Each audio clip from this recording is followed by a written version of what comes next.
اور اللہ کی طرف سے ہجرت کا حکم آنے والا تھا تو حضرت ابو بکر رضی اللہ تعالی عنہ کو حضور نے کہا کہ اے ابو بکر تیار رہنا، امر الہی کے آتے ہی ہم اس شہر کو چھوڑ دیں گے۔ اور پھر وہ وقت آیا کہ جب کفار نے حضور کے گھر کا محاصرہ کر لیا، آقا کریم علیہ السلام کو معاذ اللہ شہید کرنے کے ارادے سے ارد گرد جمع ہو گئے۔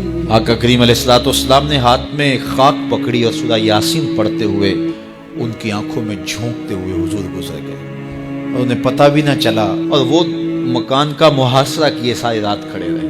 صبح بستر سے حضرت علی المرتضیٰ اٹھے، اللہ اکبر۔ تو آقا کریم علیہ السلام نکل گئے اور حضرت ابو بکر صدیق کے گھر تشریف لے گئے۔ اب دروازے کو دستک دینے لگے تو آواز آئی، حضور میں حاضر ہوں۔ حضرت ابو بکر صدیق تیار کھڑے تھے تو کہا ابو بکر تم تیار ہو؟ کہا حضور آپ نے کہا نہیں تھا کہ تیار رہنا، کبھی ہجرت کا حکم آ سکتا ہے تو میں تو اس دن سے ہی تیار رہتا ہوں کہ کب حضور آئیں اور جو فرمائیں میں وہی کروں۔ اور پھر وہاں سے لے کے حضور کو وہاں تک گئے اور جبل سور کی چوٹی پر وہ غار ہے، اللہ اکبر، اس غار میں جانے سے قبل حضور کو باہر بیٹھنے کا کہا۔ عرض کی حضور ذرا میں غار کے اندر کے ماحول کا جائزہ لے لوں۔ غار کے اندر اترے، پہلے اس کو صاف کیا غار کو، پھر دیکھا جگہ جگہ سوراخ تھے تو اپنا امامہ پھاڑ کے قمیض اتار کے اس کے ٹکڑے کر کے ان سوراخوں میں کپڑا دے دیا۔ 2 سوراخ ایک روایت کے مطابق اور ایک روایت کے مطابق 1 سوراخ بچ گیا، اس میں اپنی ایڑی رکھ دی اور پھر آواز دی جان عالم اندر تشریف لائیے۔ تو آقا کریم علیہ السلام غار میں چلے گئے تو سیدنا صدیق اکبر رضی اللہ تعالی عنہ نے اپنی گود میں آپ کا سر رکھا اور حضور لیٹ گئے۔ اللہ اکبر، کیا منظر ہوگا! صدیق اکبر نے حضور کو دیکھا اور جی بھر کے دیکھا، اور ایسا دیکھا کہ کوئی اور شریک بھی نہیں تھا۔ یہ واقعہ حضرت سیدنا عمر سے روایت ہے، کتب صحاح میں ہے، اور حضرت عمر رضی اللہ تعالی عنہ یہ بات بیان کرتے ہوئے رو پڑے، اور آپ کہا کرتے تھے کہ ابو بکر یہ غار والی نیکی مجھے دے دیں اور میری ساری زندگی کی نیکیاں لے لیں۔ اللہ اکبر۔ تو حضور علیہ السلام حضرت ابو بکر صدیق کی آغوش میں ہیں۔ اب ہوا کیا کہ سانپ نے جب ہر راستہ مسدود پایا تو خیر وہ اس راستے پہ پہنچا جہاں انسانی گوشت نظر آیا، تو سانپ نے پھر ڈنگ لگایا۔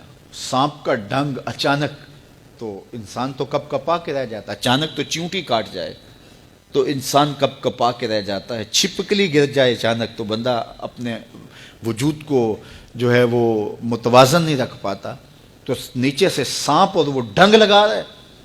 لیکن لفظ سنیے، یہ حضرت عمر کی روایت ہے کہ حضرت سیدنا صدیق اکبر نے اپنی ٹانگ کو جنبش نہیں آنے دی، مخافت ان یتنبہ رسول اللہ، اس ڈر سے کہ کہیں حضور بیدار نہ ہو جائے۔ ساری توجہ ادھر رہی، بے اختیار آنکھوں سے آنسو ڈھلک پڑے، درد کی شدت اتنی تھی، اور آنسو گرے تو حضور کے رخسار پہ۔ آقا کریم بیدار ہو گئے۔ بیدار ہوتے ہی میرے حضور نے کہا مالک یا ابا بکر، ابو بکر کیا ہوا؟ تو یہ ہوتی ہے ہنگامی صورتحال۔ ہنگامی صورتحال میں کسی کو پکاریں یا کسی کو کوئی جواب دیں تو مروجہ آداب کی رعایت کے ساتھ جو لفظ بولے جاتے ہیں وہ ترک کرنے پڑتے ہیں۔ اس مائک میں کرنٹ تھا تو میں قریب ہونے لگا تو آپ نے مجھے متنبہ کرنا تھا، تو میرے ساتھ آپ بہت پیار کرتے ہیں، بہت محبت کرتے ہیں، تو آپ نے اگر مجھے یہ بتانا ہو کہ اس میں کرنٹ ہے اور اگر آپ نے منہ قریب کر لیا تو آپ کو نقصان پہنچ سکتا ہے، تو میرے نام کے ساتھ 20 القاب لیں گے؟ آپ نہیں لیں گے، آپ جلدی جلدی جو ہے وہ مجھے کہیں گے جناب یہاں کرنٹ ہے، تو میں یہیں سے رک جاؤں گا۔ یہ تو ہے کہ آپ میرے لیے کر رہے ہیں، اور اپنے لیے کسی کو پکاریں تو پھر بھی یہی بات ہے۔ اللہ اکبر۔ اب حضور نے جب کہا نا مالک یا ابا بکر، ابو بکر کیا ہوا، تو اب ہنگامی صورتحال تھی نا، تو فوراً کہتے لدغتو، ڈسا گیا، مجھے سانپ نے ڈس لیا، فوراً یہ کہتے نا۔ لیکن حضرت ابو بکر تیری محبت پہ قربان، کائنات میں آپ نے ایسا عاشق نہیں دیکھا ہوگا، سانپ ڈنگ پہ ڈنگ لگا رہا ہے اور ٹانگ شل ہو گئی ہے، زہر سرایت کر گیا ہے۔ حضرت ابو بکر نے جواب دیا لدغتو فداک امی و ابی یا رسول اللہ،